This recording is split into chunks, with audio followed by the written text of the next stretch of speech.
Good morning everyone. We are going to start the session.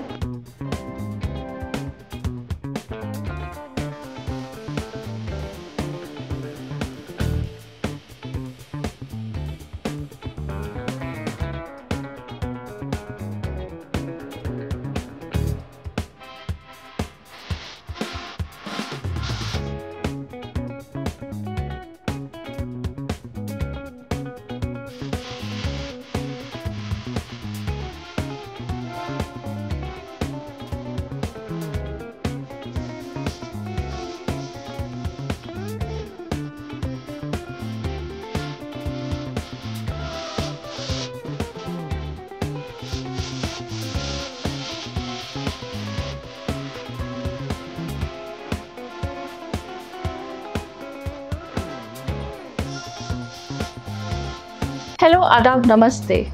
हर लड़की, हर housewife का एक सपना होता है कि हम इंडिपेंडेंट बने, हम फाइनेंशियली इंडिपेंडेंट बने और हम कुछ ऐसा कर पाएँ कि हमारा भी नाम रोशन हो। आपको मिलवाने वाले हैं चित्रा पाहुजा जी से, जो डिप्रेशन में आ गई थी और डिप्रेशन से बाहर निकलने के लिए उनको क्या बेहतरीन तरीका सूझा। उन्होंने योगा की तरफ रुख किया और उस योगा से ना सिर्फ अपने आप को उस डिप्रेशन से निकाल पाई, और आज वो आरोग्य फिटनेस बाय चित्रा की फाउंडर हैं, जहां वो कई लोगों को उनके सारे फिटनेस प्रॉब्लम्स का सलूशन बताती हैं और अमेजिंग क्लासेस ले रही हैं। सो आइए मिलते हैं चित्रा से। हाय चित्रा। Hi. तो बताइए, आपकी ज़िंदगी में योगा कैसे आया? Yeah, it is not a planned journey. So I was a commerce student. Bank में I was working. So yoga में मेरा आना is not planned कि मैं as a teacher आऊँगी। मुझे डिप्रेशन था 2015 में for 1.5 year. So that time to heal myself and to find good friends, I got admission in the one college in one institute in Delhi. So वहाँ पे मैंने 2 साल का स्टडी किया for myself only, for my healing. फिर जब मैंने अपने आप को हील किया, डिप्रेशन दूर करा एंड और भी काफ़ी सारी बीमारियां मैंने इससे ठीक करी, नॉट ओनली डिप्रेशन। जैसे like I had knee accident, तो doctor told you have to go for the operation surgery, but मैंने विदाउट सर्जरी अपना नी ठीक करा। And then I have TB also. मैं बहुत बड़े बड़े रिस्क से निकल के आई हूँ। टीबी था, देन डेंगू भी था, बट डेंगू में इम्यूनिटी जो है योगा हेल्प करता है काफ़ी। देन कोविड में, थर्ड वेव में I was down with the Covid also, तो कोविड को भी मैंने लंग्स को स्ट्रेंथन करा योगा से। सो जो योगा है इसने मुझे मेरी पर्सनल लाइफ में बहुत हेल्प करी। I was not planned as a teacher, but मुझे कोविड में ऐसे क्वेरीज आई कि आपने स्टडी करी है, आप मुझे बताइए कि मुझे ये प्रॉब्लम हो रही है, मैं कैसे करूँ, ये प्रॉब्लम हो रही है, मैं वैसे करूँ। तो मैंने लोगों को फ्री ऑफ कॉस्ट जो थी तब कोविड के ड्यूरिंग क्लासेस दी टू हील देमसेल्फ, कि आप ऐसे प्राणायाम करिए, ये वाले आसनास करिए, उनको फ़र्क दिखा। Then after COVID I started paid classes. तो योगा शुरू करने से पहले, प्रोफेशनली शुरू करने से पहले क्या कर रही थी आप? I am basically from commerce background, तो MBA करा मैंने। उसके बाद मैंने बैंक में जॉब करी and after the babies, like every mother, बच्चे होने के बाद we have to skip the job, leave the job. I have given the resignation and जब घर पे मैं बैठी तो आई वाज फीलिंग लाइक कि मैंने ये क्या कर दिया जॉब छोड़ने के बाद। वहाँ पे बैठे बैठे पानी की बॉटल आती थी, 2 टाइम की चाय आती थी। सो और इतनी रिस्पेक्ट, राइट, और सोसाइटी में भी एक अलग रिस्पेक्ट होती है फॉर ए वर्किंग वूमन। तो मुझे वही घर पे सोच सोच के कि मैंने क्या कर दिया, मैंने गलत करा, सोच के जो था ओवर थिंकिंग से आई गॉट डिप्रेशन। फिर जब डिप्रेशन मुझे हुआ, वो इतना ज़्यादा डिप्रेशन था। डिप्रेशन को आजकल लोगों ने बहुत एक स्मॉल डेफिनेशन दे दी है कि you are sad, you are in depression, but that's not depression actually. Depression किसी को भी नहीं हो। डिप्रेशन बहुत ही एक स्टेज ऐसी होती है, suicidal thoughts and all these thoughts. So मुझे वो सब आते थे। तो आपने साइकेट्रिस्ट को भी कंसल्ट किया होगा? जी, सबसे पहले मैं जब साइकेट्रिस्ट के पास गई तो उन्होंने बोला कि आप फ्रेंड्स बनाइए, एंड टू बी ऑनेस्ट मेरे पास कोई फ्रेंड्स थे नहीं उस टाइम पे दिल्ली में। तो फ्रेंड्स बनाइए, तो मैंने फ्रेंड्स बनाने के लिए दिल्ली में बहुत कोशिश करी। लाइक अब मैंने स्विमिंग क्लासेस भी ज्वाइन करी सो दैट मेरी वहाँ पे कोई फ्रेंड्स बने, मे बी मैं बाहर जाऊँ। वहाँ पे मुझे अपने जैसे कुछ स्पोर्टिव चाहिए था कि जो थोड़ा स्पोर्टिव फ्रेंड्स हों। सो मुझे वहाँ पे सब ठीक थे, अच्छे थे, हाय हेलो थे, बट एक होता है कि दिल से कोई पूछे आपसे, तो ऐसे कोई फ्रेंड्स नहीं मिले। देन और एक बात मैं और बताना चाहूँगी कि डिप्रेशन में जो है कोई किसी को समझता नहीं है, जो कि बहुत गलत है। कि आपकी उस टाइम पे मैंने इतने लोगों को कॉल्स करती थी फॉर फॉर द टॉकिंग, कि भी कोई मेरे से बात करे, तो सब हम बिजी हैं, हम बात नहीं कर सकते हैं, right. I believe in karmas. मैंने बहुत अपनी लाइफ में ऐसे गुड कर्मास करे हैं जिनकी ब्लेसिंग्स हैं मेरे पास। तो मैंने एक बार कोई ऐसे मेट्रो के पास कोई आंटी फ्रेंड थे, उनको she was not from Delhi, तो उनको दिल्ली मेट्रो में कुछ काम होगा अपने बेटे के साथ है, तो उनको मैं फेंट को अपने घर पे ले आई एंड पूरा दिन मैंने उनकी सेवा करी। माई हस्बैंड वॉज सेइंग कि घर एक दिन लुट जाएगा कि जो आप करते हो, कि आप ऐसे स्ट्रेंज की इतनी हेल्प करो, ठीक है, बट घर पे नहीं लाओ। और वो गॉड प्लान था, ऐसा नहीं मैं बोलूँगी कि मैंने कुछ अच्छा करा, वो गॉड प्लान था। गॉड, मैं उस टाइम पे थी, अवेलेबल थी, तो मेरे को उन्होंने अलाउ करा, मैं ले आई। देन जब मैं डिप्रेशन में थी, मुझे पता लगा था कि वो जो भैया थे, उनके बेटे थे 22 ईयर ओल्ड, वो किसी गुरुजी के शिष्य थे जो कि मेडिटेशन ही करवाते हैं गुरुजी। आफ्टर 2 इयर्स मैंने सबसे पहले वो माइंड में आया कि मैं उनको पूछती हूँ कि मैं डिप्रेशन में हूँ, मैं क्या करूँ। I made call, I told कि ऐसे भैया मुझे डिप्रेशन हो गया, तो मैं क्या करूँ। ही सेड वेरी क्विकली, आपको दिल्ली का नंबर देता हूँ, आप उनसे बात करो, मेडिटेशन क्लासेस दे देंगे। Then I felt very bad कि as a strange we help someone, right. तो वो आगे से नहीं आया, तो मुझे फील हुआ, क्योंकि डिप्रेशन को मैंने उस टाइम पे देखा कोई समझता नहीं है। देन मैंने जिनसे कांटेक्ट करा for meditation, she told 3 days classes for the 500 rupees. I said okay fine. 3 दिन करा, 3 दिन के बाद उन्होंने मुझे पहचाना नहीं, आप कौन हो। मैंने कांटेक्ट भी करा, मतलब एक मेंटली इमोशनली कोई कनेक्शन नहीं, जो मैं बहुत गलत समझती हूँ। डिप्रेशन वालों को हमें मेंटली जो है उनके साथ इमोशनली कनेक्ट करना चाहिए। किसी को भी डिप्रेशन हो सकता है। उसके बाद जब मुझे लगा कि कोई हाथ पकड़ाने वाला नहीं है, खुद ही हील करना पड़ेगा। स्पेशली अपने बच्चों को जब छोटे छोटे को देखा, सुसाइडल थॉट्स को मैंने साइड पे करा एंड मैंने योगा की तरफ रुख करना बेटर समझा। फिर मैंने योगा में अपनी हीलिंग के लिए एडमिशन लिया। देन वहीं से मेरी जर्नी जो थी इसकी स्टार्ट हुई, for the self healing, not for the teaching. Okay, तो फिर आपने जब टीचिंग स्टार्ट की योगा के लिए, तो वो जो एक फर्स्ट क्लास ली थी, उस टाइम पर आपको कैसा एक्सपीरियंस हो रहा था? So for the first class I was that much nervous कि मुझे आसना, जो बेसिक आसनास हैं, जैसे ताड़ आसना, वृक्ष आसना, त्रिकोण आसना, वेरी बेसिक आसनास कि हर किसी को आते हैं जो योगा से नहीं भी है, तो एज ए टीचर तो फिर ऑब्वियसली आने चाहिए। बट फर्स्ट क्लास में मैं अपने सामने सिर्फ 2 स्टूडेंट्स को देख के ऐसे ब्लैंक हो गई कि मुझे क्या करवाना है। सो देन मैंने क्या सोचा, मैंने उनको कैसे तैसे फर्स्ट क्लास करवा दी। देन सेकंड क्लास में मैंने प्लान करा ऐसे तो नहीं चलेगा, तो मैंने एक पेपर लिया इट इज़ फनी, पेपर लिया, उसके ऊपर आसनास के नेम्स लिखे एंड मैंने अपने लैपटॉप के साइड में चिपका दिया। एंड जब भी मैं करवाऊँ पोस्टर चेक करते टाइम, मैं पोस्टर चेक करने की जगह वो आसनास का नेम पढ़ने जाती थी। अच्छा अभी ये करवाना है, अच्छा अभी ये करवाना है, बिकॉज उस टाइम पे इतनी नर्वसनेस होती है first time. But I would like to say कि कोई भी काम है ना, फर्स्ट टाइम के लिए नर्वसनेस देता है, कोई भी काम हो तो उसको बट करो जरूर। तो आजकल जैसे आप योगा क्लासेस लेती हैं, आपका डे रूटीन कैसा होता है? डे रूटीन का कुछ मत पूछिए, बहुत ही हेक्टिक होता है। Like I wake up in the morning and then At? 4:30 Okay. then I take my shower and all the early morning routines. Then 5 a.m. have class. It is alternate day, मतलब कभी कभी होती है। तो 5 a.m. उसके बाद 5 to 6 में class लेती हूँ। 6 बजे 6 से 7 जो है बच्चों को स्कूल भेजने का टाइम। फिर उसके बाद 7 से 7:30 फिर थोड़ा सा अपने पे ब्रेक लेती हूँ, लाइक मैट रखा, लैपटॉप सेट करा, because I have class 7:30. Then 7:30 to 8:30 I have class. Then 8:30 to 9:30 I have personal class. Then I have break for the half an hour. Then I have class 10 to 11 personal. Then I have break half an hour. Then I have 11:30 to 12:30 class. फिर उसके बाद I take my first meal by 1 p.m. और 1 घंटे बाद 2 o'clock बच्चे school से आते हैं, then take care of kids. उसके बाद मेरे बैचेस 5 o'clock से स्टार्ट हो जाते हैं, नेक्स्ट बैचेस, देन 5 to 8 तक चलते हैं, like back to back classes. जी। एंड उसके बाद स्लीप टाइम नहीं, बेहोश टाइम। एक्चुअली बेहोश टाइम होता होगा बिकॉज इतना हेक्टिक शेड्यूल के बाद। तो जी, अमेजिंग शेड्यूल। इतनी मेहनत करने के बाद आपको ऐसा लग पाता है कि हाँ, what I am doing is worth it at the end of the day? Work satisfaction जो एक होती है 200%। आपको एक बात बताऊं कि एक बिजी होना बहुत बड़ी ब्लेसिंग है।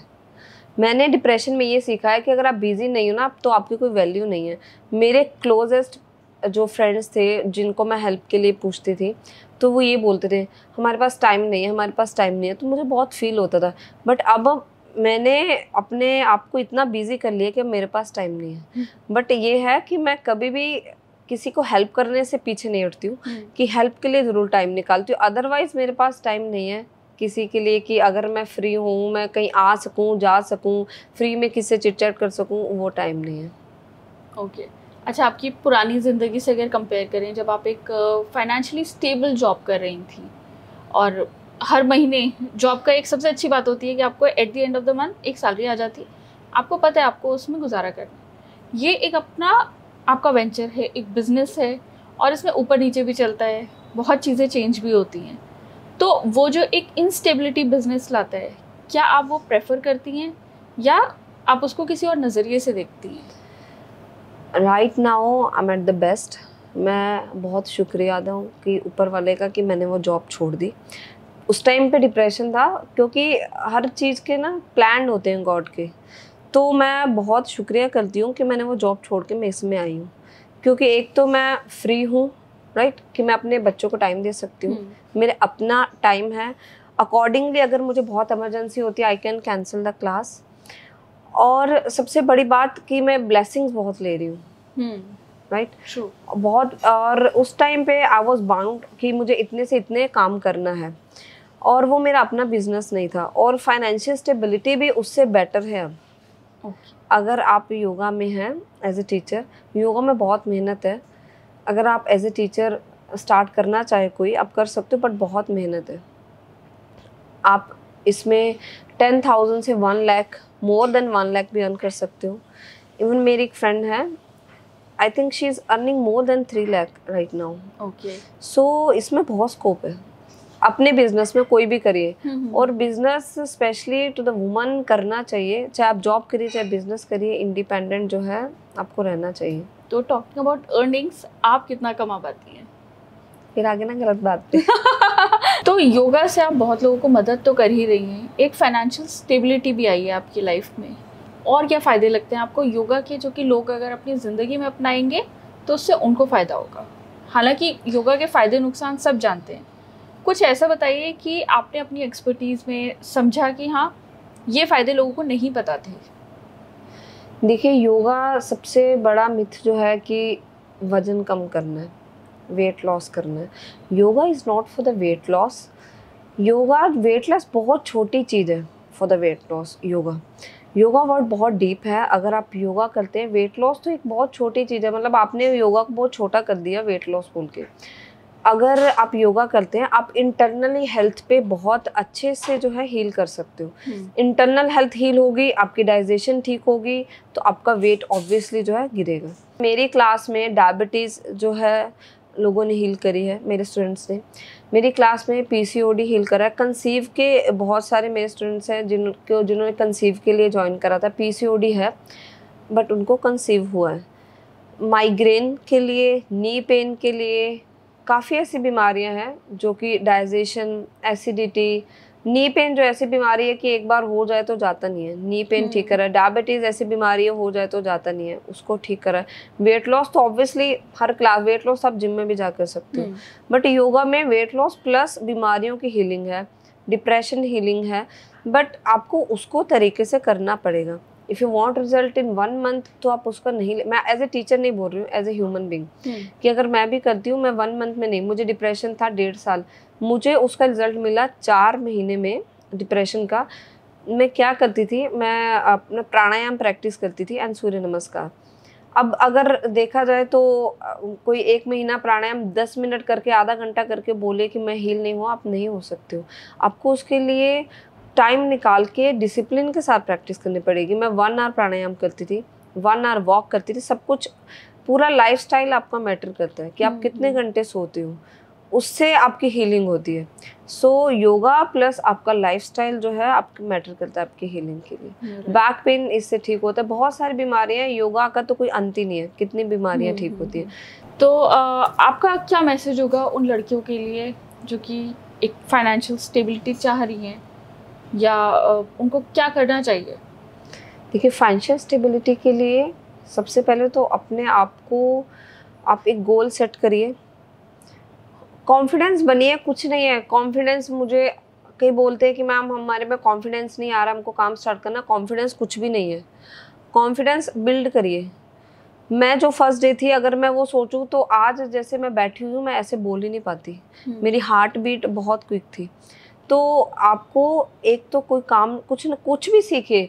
जरूरी नहीं कि आपने जिसमें 12th करी है, जिसमें MBA मैंने फाइनेंस में करी है सिम्बायोसिस यूनिवर्सिटी से, उसका भी मेरे योगा से कोई कंसर्न नहीं है। बट आप कुछ भी करिए, आप अपना स्टेबल रहिए। चाहे आप कुकिंग का काम करिए, बहुत सारे ऑप्शंस हैं। मेरी क्लास में कवंशिका जी है, मैं उनसे बहुत इंस्पायर होती हूँ। उनका 1 शोल्डर नहीं काम करता है, और वो कुकिंग का काम करती हैं। लाइक वो घर पे लड्डू बनाते हैं एंड मिठाइयाँ बनाते हैं, केक्स बनाते हैं। तो उनको देख के मैं बहुत, समटाइम मैं ऐसे डिमोटिवेट हो जाती हूँ, थक गई राइट।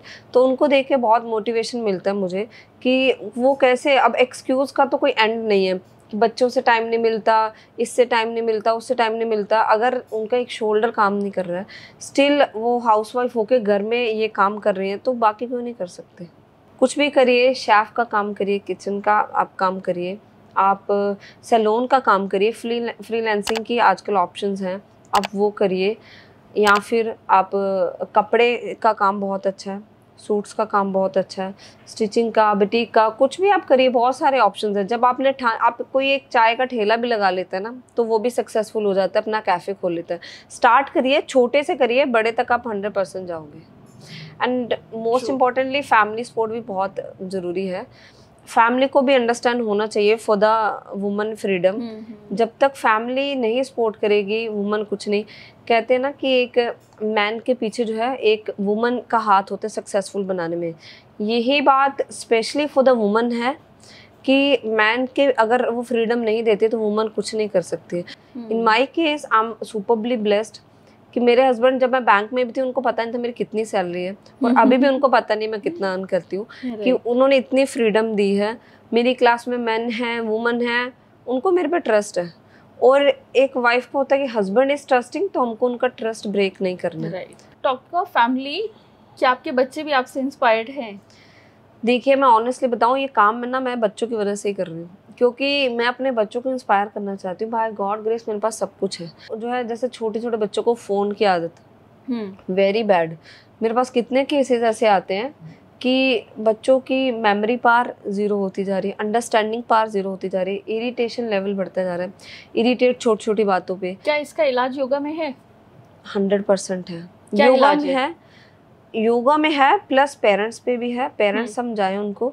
योगा में ये इलाज है कि बच्चे उससे ब्रीदिंग प्रैक्टिसेस करें। योगा में क्या होता है, जब आप एक आसन में जाते हैं तो आपका ध्यान पूरा आसन की तरफ होता है कि मेरे हाथ यहाँ पे हैं, मेरी कमर यहाँ पे है, मेरे कंधे यहाँ पे हैं।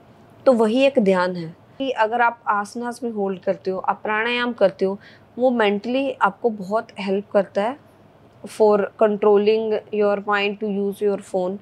फ़ोन बहुत बुरी एडिक्शन है। ट्रू जी, तो उसको योगा के थ्रू भी आप ठीक कर सकते हो। प्लस अपने बच्चों को आदत नहीं डालिए फ़ोन की। मेरे बच्चों के पास ना तो फ़ोन है, ना उनको आदत है, उनके पास कोई फ़ोन नहीं है। टीवी वो देखते हैं, बट फ़ोन नहीं मैं यूज़ करने देती हूँ। आजकल योगा क्लासेस हर जगह हैं, पार्क्स में भी हो रही हैं, ऑनलाइन भी आप देखेंगे, एक ढूंढेंगे 1000 मिलेंगी, शायद फ्री में भी हो रही है।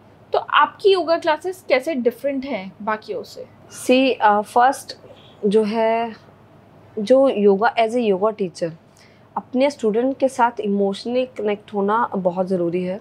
आप जो है बिजनेस को, specially yoga business, specially teaching business, चाहे आप स्कूल में हैं चाहे आप कॉलेज में हैं, स्टूडेंट जो है वो आप पे जो 100% सरेंडर है, वो सीखने आया है, तो उसको एज ए बिजनेस नहीं लेना चाहिए। मेरे क्लास में जो मैं हूँ अपने स्टूडेंट के साथ कनेक्ट करती हूँ। मेरे पास आते हैं 8-10 साल ऑफलाइन क्लास लेके, मैं ऑनलाइन भी लेती हूँ ऑफलाइन भी लेती हूँ, but this is experience of online class student. Class लेके आते हैं, उनके पोस्चर करेक्ट नहीं होते हैं, उनको इमोशनली वो जो है टीचर के साथ कनेक्शन नहीं होता है, उनको पता ही नहीं है कि हमको बैक पेन है तो हमको ये करना है या नहीं करना है। तो वो एक कनेक्शन जो है स्टूडेंट और टीचर का होना चाहिए समझाने के लिए कि आपको इसमें करेक्ट करना है। सो जो मैं अपनी क्लास में जो है, इसको आप मेरी वीकनेस बोल दो या फिर मेरी स्ट्रेंथ बोल दो, कि मेरे में एक सनक है कि अगर कोई गलत कर रहा है तो मैं उसको करेक्ट बिना करे नहीं मानूंगी। मेरी क्लास में पोस्चर करेक्शन प्लस इमोशनल जो अटैचमेंट है, कनेक्शन है, वो है। अगर कोई किसी को कोई प्रॉब्लम है तो मैं उनके साथ पर्सनली जाके डील करती हूँ। मेरी क्लास में, पर्सनल क्लास में, not in the group class, मैंने पैसे भी रिटर्न करे अगर उनको रिजल्ट नहीं मिलते हैं विदाउट देयर आस्किंग, क्योंकि हम जो है हम बिजनेस नहीं चला रहे, स्पेशली मैं योगा का बिजनेस नहीं चला रही हूँ, मुझे उसमें उनको रिजल्ट देना है, उनकी बीमारियाँ ठीक करनी है।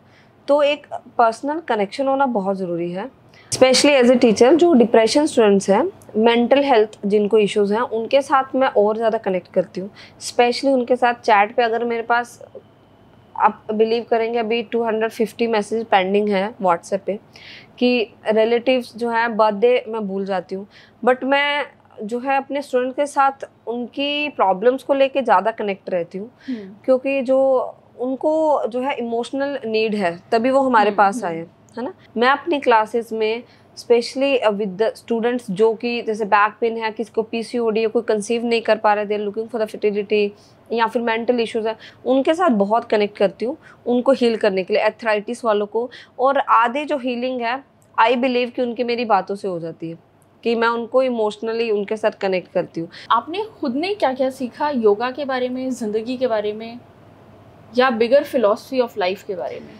See, my philosophy of life is karmas. I believe so much in karmas. मैं आज जो भी हूँ कर्मास की वजह से हूँ। मेन जो मैं योगा किससे स्टार्ट हुआ कि मुझे फाइनेंशियल नीड थी उस समय, क्योंकि जो हमारे जो घर में फाइनेंशियली ऐसे कुछ प्रॉब्लम नहीं थी उस टाइम में, बट कोविड में सबका थोड़ा बहुत अप एंड डाउन हुआ था।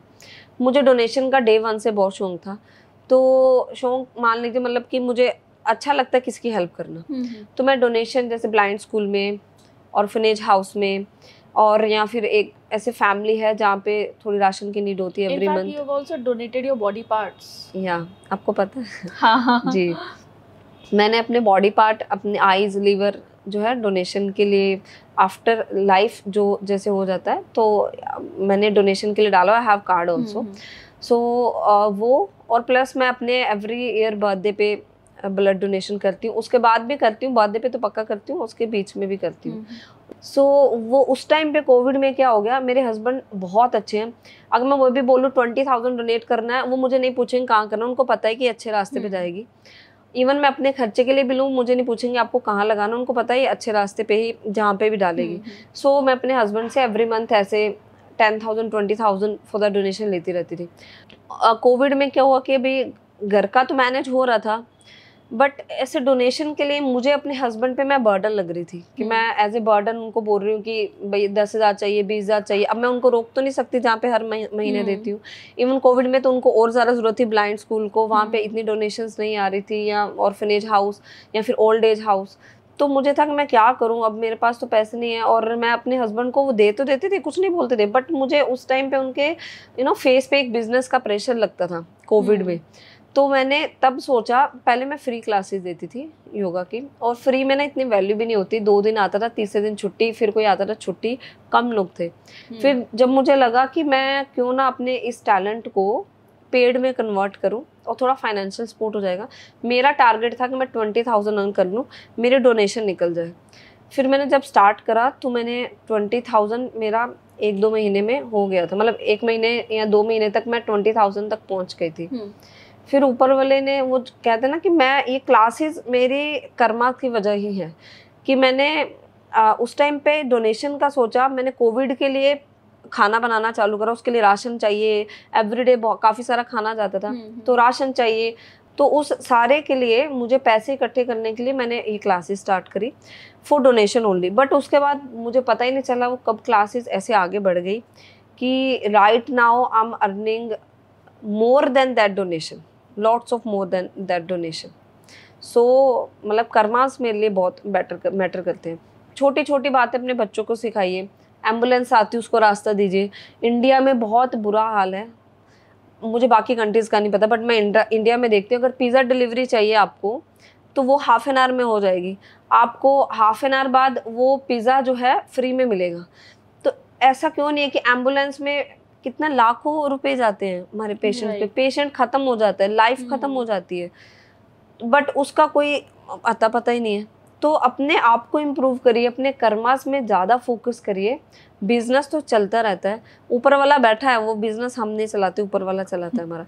सो जैसे एम्बुलेंस को रास्ता दीजिए, आप किसकी हेल्प करिए, कोरियर वाला आता है समटाइम। तो इट्स फनी कि मेरे हस्बैंड भी बोलते हैं कि इतना नहीं, मैं खाना खिलाने बैठ जाती हूँ अंदर कि पानी लीजिए, चाय लीजिए। तो आप ज़्यादा नहीं बट रिस्पेक्ट करिए सबको, अपने कर्मास में बिलीव करिए, हेल्प करिए, एंड मोस्ट इम्पॉर्टेंटली अपने बच्चों को गुड कर्मास के लिए बताइए, स्पेशली इन दिस टाइम। कि जैसे मेरे बच्चे एम्बुलेंस जा रही है तो they start chanting there mantras कि वो ठीक हो जाएंगे, लाइक दिस।